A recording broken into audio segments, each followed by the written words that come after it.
Hey YouTube, Untamed here. So I came over to this dealership because they had a Land Rover Defender First Edition parked right here just yesterday.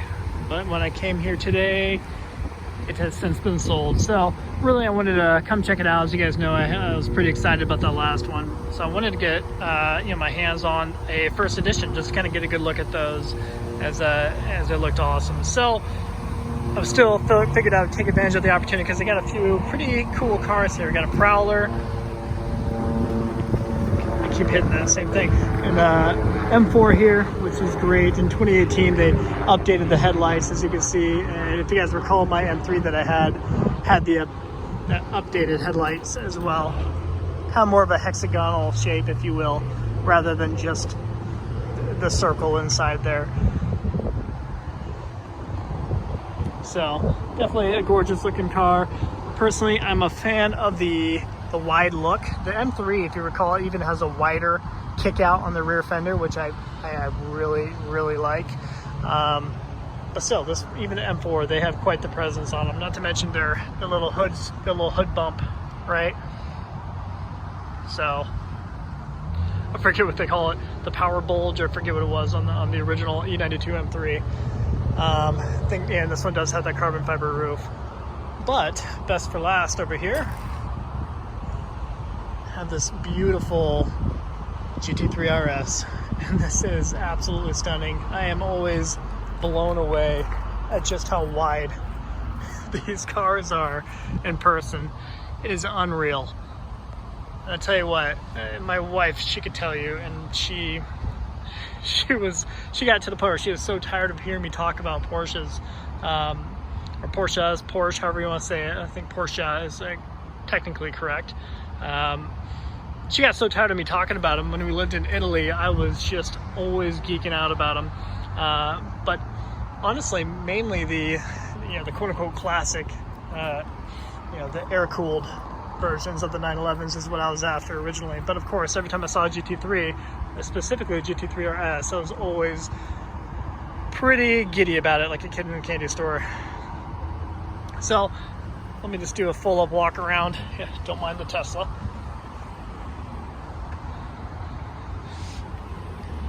Show you the back end of them all. I don't know, someday team, but not anytime soon. The carbon ceramic brakes. I would be curious to know what a car like this feels like on the track.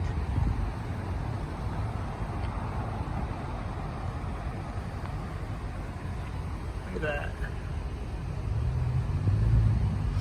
I do kind of find it fascinating, even the last iteration of the Porsche before this, they look, just when you think that they can't make them look cooler, that you can't make them look more futuristic, they go ahead and do that. And then the older versions look dated pretty quick. Thankfully for Porsche 911s, they all kind of have that same shape as they always have, so they age well holistically, right? Tell me what you guys think of the M4. I think a lot of people just couldn't come to grips with the sound. The M80, M82.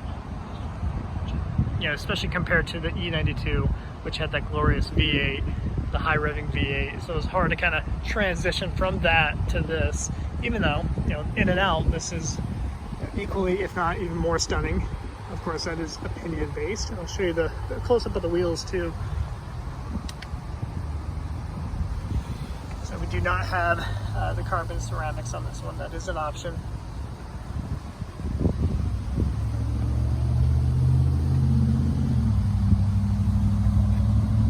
I'll show you the carbon fiber weave up here.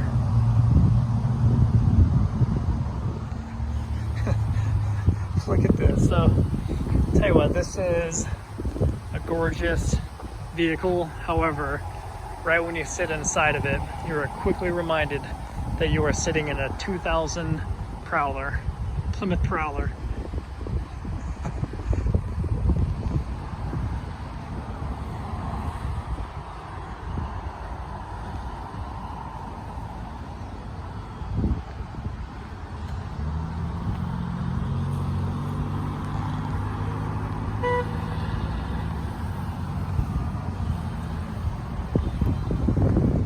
these are the OEM wheels or not. I don't know hardly anything about Prowlers, but I wonder if those are the OEM.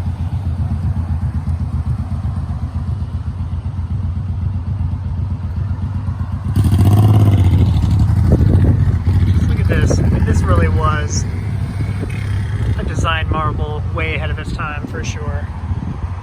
And still to this day, you know, I mean, you can park it at, what other 2000 vehicle can you park at a, you know, Jaguar, Land Rover, America dealership and have it actually kind of blend in well, right? So, so the fact that you can do that with this says something in itself. All right, team. Well, I will stop geeking out over these vehicles here, but figured I'd share something with you, as my original intent was kind of a bust. But until next time, guys, appreciate you watching.